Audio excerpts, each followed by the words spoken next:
नमस्कार, स्वागत है आप सभी का डीडी न्यूज के इस खास बुलेटिन एक्सप्रेस 100 में, जहां हम आपके लिए लेकर आते हैं राजनीति, देश, दुनिया, खेल और व्यापार जगत की सभी बड़ी खबरों को एक्सप्रेस यानी फटाफट अंदाज में। मैं हूं जया सिन्हा, तो आइए देखते हैं खबरें तेज रफ्तार से। प्रधानमंत्री नरेंद्र मोदी से ब्रिक्स देशों के राष्ट्रीय सुरक्षा सलाहकारों और वरिष्ठ सुरक्षा अधिकारियों की कल मुलाकात हुई। प्रधानमंत्री ने कहा, बदलते वैश्विक परिदृश्य में ब्रिक्स की भूमिका और अधिक महत्वपूर्ण। प्रधानमंत्री ने कहा कि आतंकवाद, साइबर सुरक्षा और उभरती प्रौद्योगिकियों जैसी साझा चुनौतियों से निपटने के लिए सदस्य देशों के बीच सुरक्षा सहयोग को और गहरा करने की जरूरत है।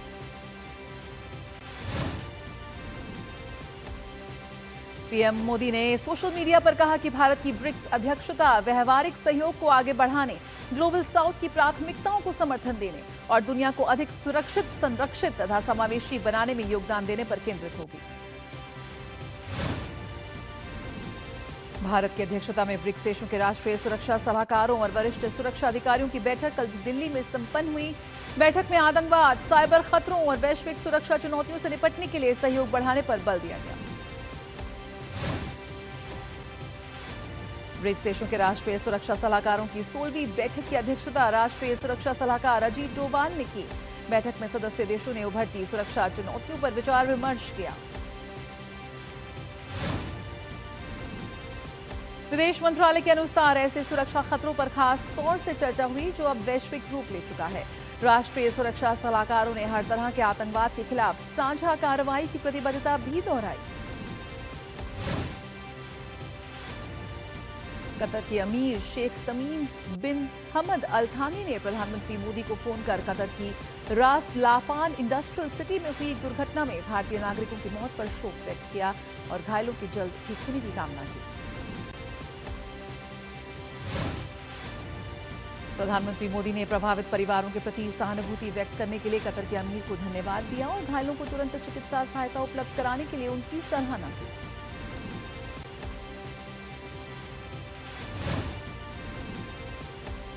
दोनों नेताओं ने अपने नागरिकों की भलाई और सुरक्षा सुनिश्चित करने की अपनी प्रतिबद्धता दोहराई और एक दूसरे के प्रति अपना समर्थन और एकजुटता व्यक्त की।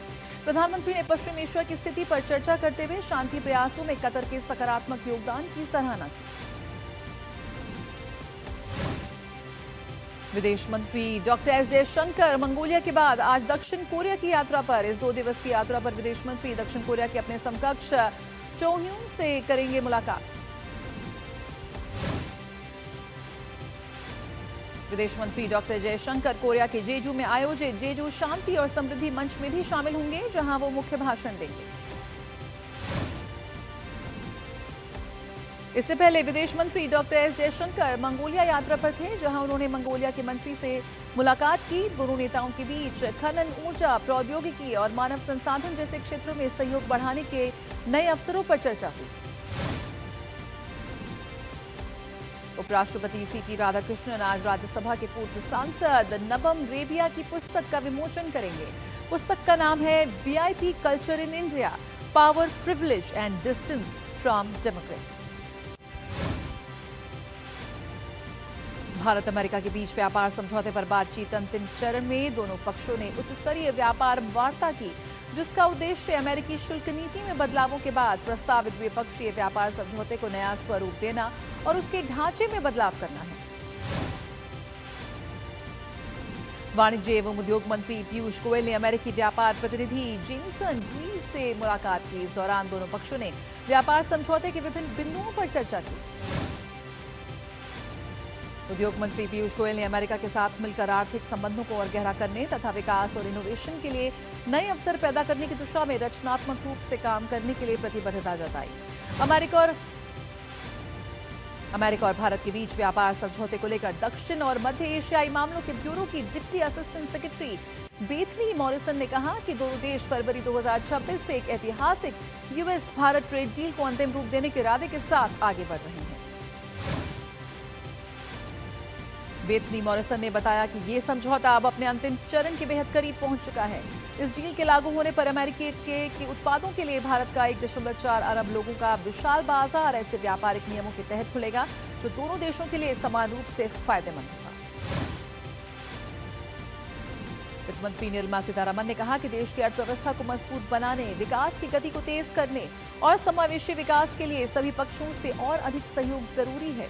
ग्लोबल कन्वर्जेंस फॉर ग्रोथ सम्मेलन को ऑनलाइन संबोधन में उन्होंने ये बात कही। वित्त मंत्री ने कहा कि मौजूदा दुनिया में समृद्धि और चुनौतियों तो साझा है, लेकिन संघर्षों और अनिश्चितता का असर विकासशील और पिछड़े देशों पर अधिक पड़ता है। इन चुनौतियों से निपटने के लिए साझा वैश्विक कार्रवाई जरूरी है। सरकार ने सोशल मीडिया पर एथेनॉल मिश्रित पेट्रोल को लेकर फैल रही भ्रामक खबरों को खारिज किया।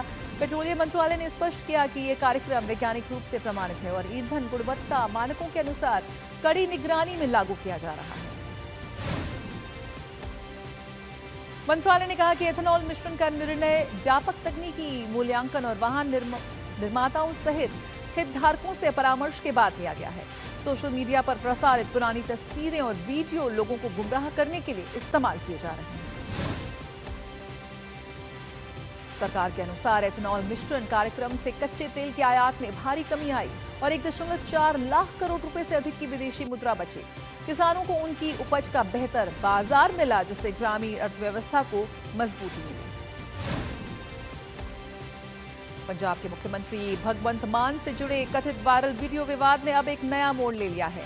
गुरुग्राम पुलिस ने फर्जी फॉरेंसिक और साइबर रिपोर्ट तैयार करने के आरोप में 2 लोगों अरुण महेंद्रू और अंकित को किया गिरफ्तार। शिकायतकर्ता का आरोप है कि उससे वीडियो को एआई जनित या छेड़छाड़ किया हुआ साबित करने वाली रिपोर्ट तैयार कराने के लिए दबाव बनाया गया। 10 लाख रुपए की पेशकश की गई और धमकियां भी दी गईं। इस मामले में पंजाब सरकार के कुछ अधिकारियों की कथित भूमिका पर भी सवाल उठे हैं। गुरुग्राम पुलिस मुख्यमंत्री भगवंत मान से जुड़े कथित वायरल वीडियो मामले से जुड़े डिजिटल साक्ष्यों, mobile phone, laptop, server, CCTV footage, email, WhatsApp chat, call record और वित्तीय लेन देन की जांच कर रही है। भगवंत मान के खिलाफ विरोध में भटिंडा जिले के कई गांवों में मुख्यमंत्री के खिलाफ पोस्टर लगाए गए। गांव मंडी कला सहित विभिन्न स्थानों पर गुरुद्वारों के बाहर लगाए गए इन पोस्टरों में सिख संगत से सीएम का बहिष्कार करने की अपील की गई।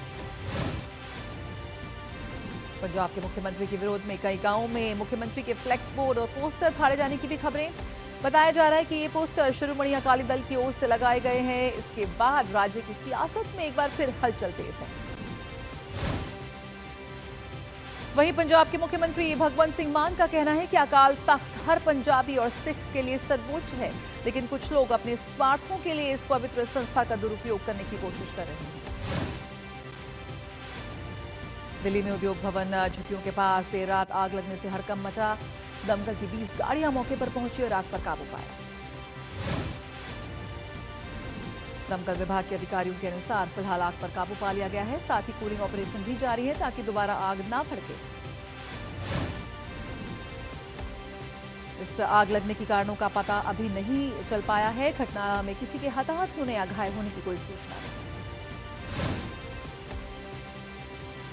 लखनऊ में कोचिंग सेंटर में आग लगने की घटना को देखते हुए उत्तर प्रदेश सरकार ने राज्य के कोचिंग संस्थानों के नियमन को मजबूत करने और अवैध कोचिंग सेंटरों के खिलाफ अभियान की शुरुआत की।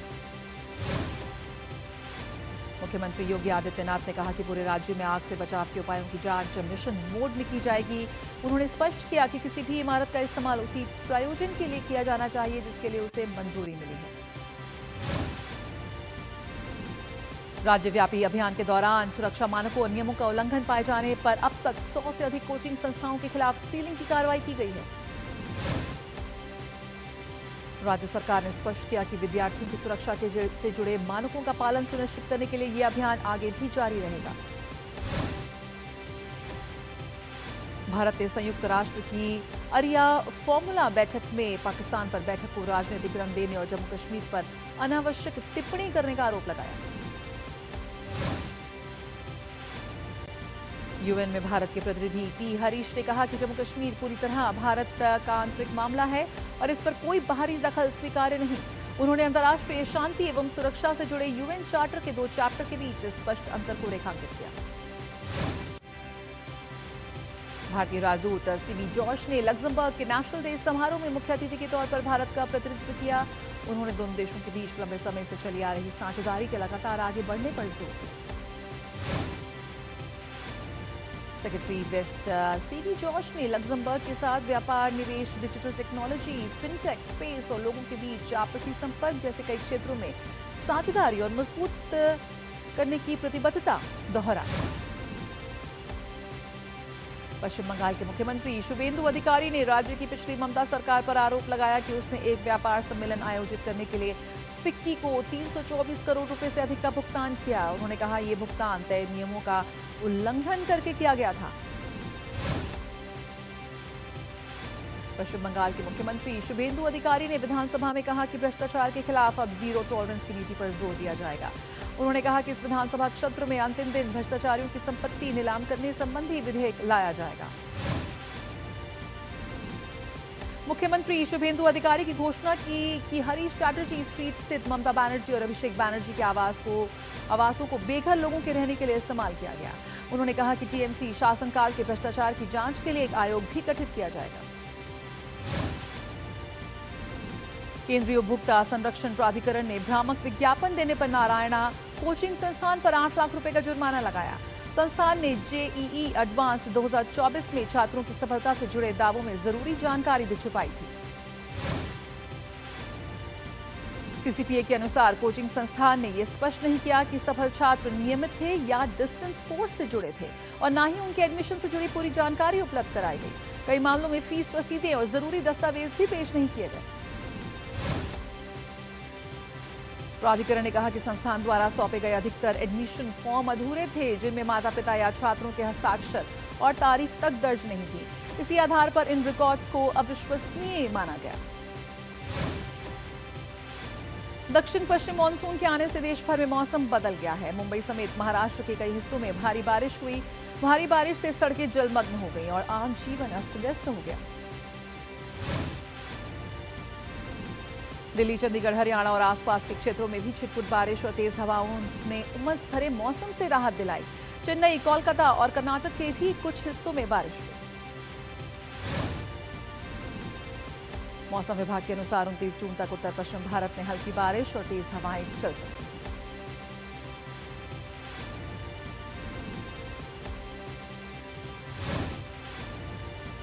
संभावना है कि इस हफ्ते पश्चिमी तट, पूर्वोत्तर भारत और उप हिमालयी पश्चिम बंगाल और सिक्किम में भारी बारिश की संभावना। वहीं पूर्वी उत्तर प्रदेश, विदर्भ और बिहार में हीट वेव की संभावना है। वक्त एक छोटे से ब्रेक का, जल्द हाजिर होते हैं। आप देखते रहिए एक्सप्रेस 100।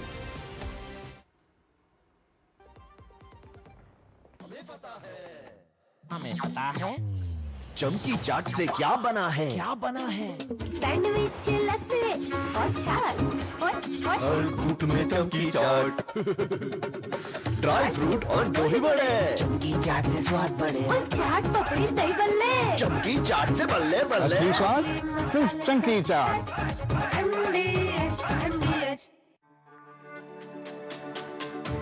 मेरी पसंद, मेरी पसंद, मेरी पसंद, मेरी पसंद, हमारी पसंद। हम सबकी पसंद। मजबूत देश का मजबूत सरिया हो गया स्टील। हर जीत की शुरुआत होती है छोटे छोटे कदमों से और हर छोटी तैयारी बदल सकती है पूरा नतीजा। क्योंकि मैदान हो या जिंदगी, छोटी से छोटी तैयारी ही देती है प्रोटेक्शन और प्रोटेक्शन ही देता है भरोसा। जैसे LIC की बीमा लक्ष्मी, एक खास प्लान सिर्फ महिलाओं के लिए, जहां छोटी बचत दे बड़ी सुरक्षा, ताकि जिंदगी के हर मैदान में आप रहे हर पल के लिए रेडी। LIC बीमा लक्ष्मी, रखे हर पल के लिए रेडी। ब्रेक के बाद स्वागत है, आप देख रहे हैं एक्सप्रेस 100। केंद्रीय मंत्री पीयूष गोयल ने कहा कि भारत ब्रिटेन व्यापक आर्थिक और व्यापार समझौता वास्तव में लोगों के हितों को ध्यान में रखकर तैयार किया गया समझौता है, जिससे भारतीय किसानों, कारोबारियों, कारीगरों और देश भर के आम लोगों को मिलेगा लाभ। केंद्रीय मंत्री पीयूष गोयल ने एक्स पर कहा कि ब्रिटेन के प्रीमियम बाजार तक पहुंच मिलने से महिला उद्यमियों, युवाओं, स्टार्टअप्स और MSME के लिए वैश्विक स्तर पर नए अवसर खुलेंगे। ये समझौता भारत के मूल हितों से समझौता किए बिना वंचित वर्गों को भी सशक्त बनाएगा। दिल्ली सरकार ने पंजीकृत निर्माण श्रमिकों और उनके परिवारों के लिए बड़ी स्वास्थ्य सुरक्षा योजना को मंजूरी दी। मुख्यमंत्री रेखा गुप्ता की अध्यक्षता में हुई कैबिनेट बैठक में दिल्ली भवन निर्माण श्रमिक स्वास्थ्य योजना को मिली मंजूरी। दिल्ली भवन निर्माण श्रमिक स्वास्थ्य योजना के तहत 2,70,000 से अधिक पंजीकृत निर्माण श्रमिकों को और उनके परिवारों को करीब 10 लाख लोगों को स्वास्थ्य सुरक्षा का लाभ मिलेगा। भारत में प्रत्यक्ष विदेशी निवेश यानी FDI प्रवाह में मजबूत सुधार देखने को मिला। भारतीय रिजर्व बैंक के आंकड़ों के अनुसार अप्रैल 2026 में शुद्ध FDI बढ़कर 6 अरब 60 करोड़ डॉलर पर पहुंचा। RBI के मुताबिक अप्रैल महीने में भारत में आने वाला प्रत्यक्ष विदेशी निवेश देश से बाहर जाने वाले निवेश की तुलना में 6.6 अरब डॉलर अधिक रहा। सरकार ने कहा कि भारत ने महत्वपूर्ण और रणनीतिक खनिज ब्लॉकों की 56 नीलामियां सफलतापूर्वक संपन्न कर एक बड़ी उपलब्धि हासिल की, जो देश की घरेलू खनिज आपूर्ति श्रृंखला को मजबूत करने और भारत के क्रिटिकल मिनरल मिशन को आगे बढ़ाने की दिशा में महत्वपूर्ण कदम। केंद्रीय मंत्री शिवराज सिंह चौहान ने कहा कि कृषि, बागवानी, पशुपालन और मत्स्य पालन जैसे सभी संबंधित क्षेत्रों की योजनाओं में बेहतर तालमेल के लिए हमें होल ऑफ गवर्नमेंट और फुल वैल्यू चेन दृष्टिकोण अपनाना होगा। सेबी और विनिमय बोर्ड ने पूंजी बाजार से जुड़ी विभिन्न विनियमित संस्थाओं के लिए एक समान विज्ञापन आचार संहिता कॉमन एडवर्टाइजमेंट कोड CAC लागू करने का प्रस्ताव रखा। नीति आयोग की एक रिपोर्ट में कहा गया है कि भारत दुनिया में जेनरिक दवाओं के सबसे बड़े आपूर्तिकर्ताओं में से एक है और वैक्सीन व आवश्यक दवाओं का प्रमुख निर्यातक भी। केंद्रीय मंत्री सर्बानंद सोनोवाल ने कहा कि सरकार का लक्ष्य है वर्ष 2028 तक महत्वाकांक्षी ग्रेट निकोबार परियोजना पर काम शुरू करना है। द्वीपों और उनके आसपास के इलाकों में पर्यावरणीय संतुलन बनाए रखने के सभी उपाय किए जाएंगे। दूध उत्पादन में आत्मनिर्भरता हासिल करने और डेयरी सेक्टर को मजबूत करने की दिशा में एक बड़े कदम के तौर पर त्रिपुरा के पशु संसाधन विकास विभाग और नेशनल डेयरी डेवलपमेंट बोर्ड ने एक त्रिपक्षीय समझौता ज्ञापन पर किए हस्ताक्षर। त्रिपुरा के पहले सार्वजनिक EV चार्जिंग स्टेशन का अगरतला में उद्घाटन। ये राज्य में स्वच्छ और टिकाऊ परिवहन को बढ़ावा देने की दिशा में महत्वपूर्ण कदम। भारत में कुल इंटरनेट सब्सक्राइबर्स की संख्या तिमाही आधार पर 6.24% बढ़कर 1.09 अरब हुई। गुजरात के कच्छ क्षेत्र की आर्थिक संभावनाओं को नई ऊंचाई देने के उद्देश्य से अदानी मुंद्रा एयरपोर्ट ने मंगलवार को अपनी पहली नियमित उड़ान सेवा शुरू करने की घोषणा की। इसके तहत मुंबई और गोवा के लिए सीधी हवाई सेवा शुरू की गई। विदेशी पोर्टफोलियो निवेशकों ने इस महीने अब तक भारतीय बॉन्ड में लगभग 35,000 करोड़ रुपए का निवेश किया। फर्नीचर ब्रांड इंटीरियो बाय गोदरेज ने वित्त वर्ष 2026 के लिए 4,000 करोड़ रुपए का राजस्व दर्ज किया, जो वित्त वर्ष 2025 की तुलना में 12% अधिक है।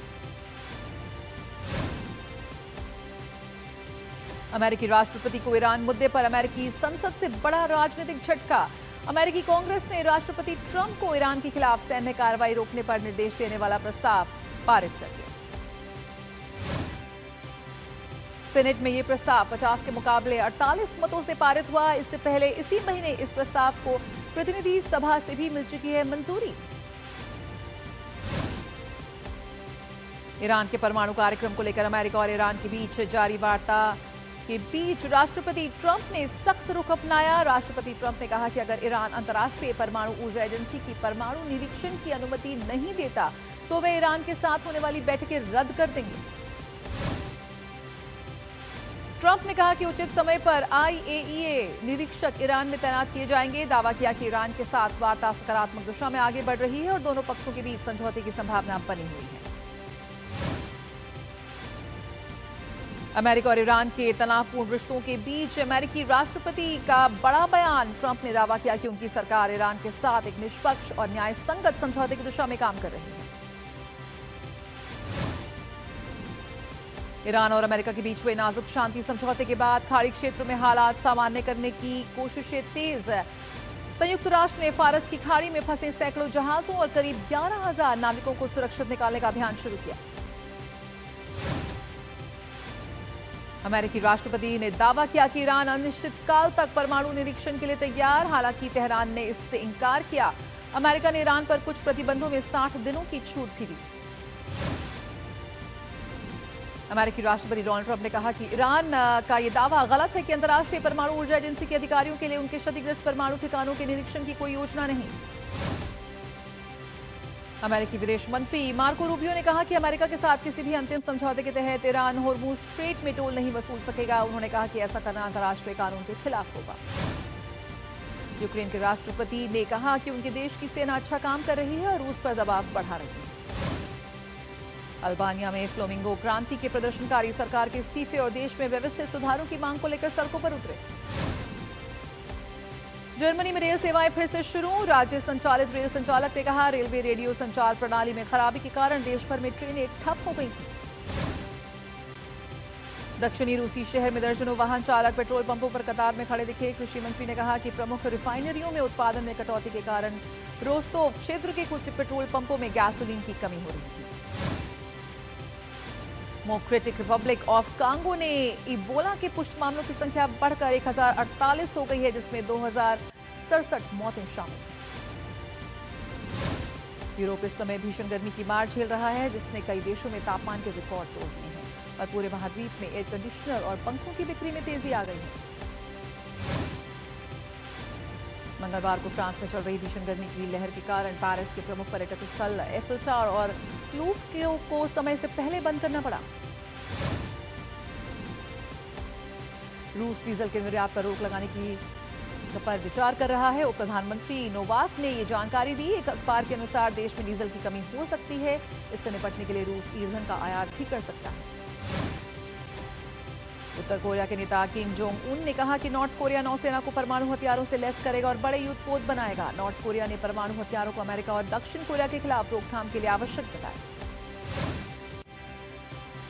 फीफा विश्व कप में पुर्तगाल ने उज्बेकिस्तान को 5-0 से हराकर पहली जीत हासिल की। जीत के साथ पुर्तगाल नॉकआउट दौर में पहुंचने की उम्मीद मजबूत कर चुका है। पुर्तगाल की जीत में स्टार स्ट्राइकर रोनाल्डो ने 2 गोल कर अहम भूमिका निभाई। पुर्तगाल की तरफ से पहले हाफ में 3 और दूसरे हाफ में 2 गोल हुए। उज्बेकिस्तान के खिलाफ पहला गोल करते ही रोनाल्डो ने अपना नाम रिकॉर्ड बुक में दर्ज किया। वो 6 अलग-अलग फीफा वर्ल्ड कप में गोल करने वाले दुनिया के पहले खिलाड़ी बन गए। इसी के साथ रोनाल्डो विश्व कप में गोल करने वाले दूसरे सबसे उम्रदराज खिलाड़ी भी बन गए हैं। विश्व कप में उनकी गोलों की संख्या 10 हो गई है। और इंग्लैंड को घाना के खिलाफ कड़ी चुनौती का सामना करना पड़ा। फीफा में क्रोएशिया के खिलाफ शानदार जीत दर्ज करने वाली इंग्लैंड की टीम को गोल रहित ड्रॉ से संतोष करना पड़ा। इंग्लैंड को मैच में पहला शॉट लक्ष्य पर लगाने के लिए 57 मिनट का इंतजार करना पड़ा। अंतिम ग्रुप मुकाबले में इंग्लैंड का सामना पनामा से होगा। फीफा विश्व कप में क्रोएशिया ने पनामा को 1-0 से हराया। इस जीत के साथ क्रोएशिया ने राउंड ऑफ 32 में पहुंचने की अपनी उम्मीदें जीवित रखी।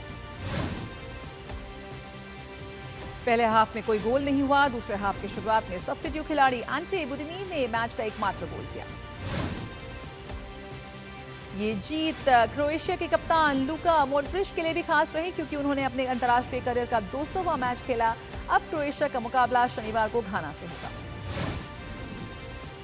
भारतीय पुरुष हॉकी टीम ने FIH प्रो लीग में पाकिस्तान को 4-3 से हराकर 10 साल का दबदबा कायम रखा। भारत के लिए अभिषेक, नीलकांत, सुखजीत और राजिंदर ने गोल दागे। पिछले 10 वर्षों में टीम इंडिया ने पाकिस्तान के खिलाफ कोई भी हॉकी मैच नहीं गंवाया। भारत को अब शुक्रवार को मेजबान इंग्लैंड से खेलना है।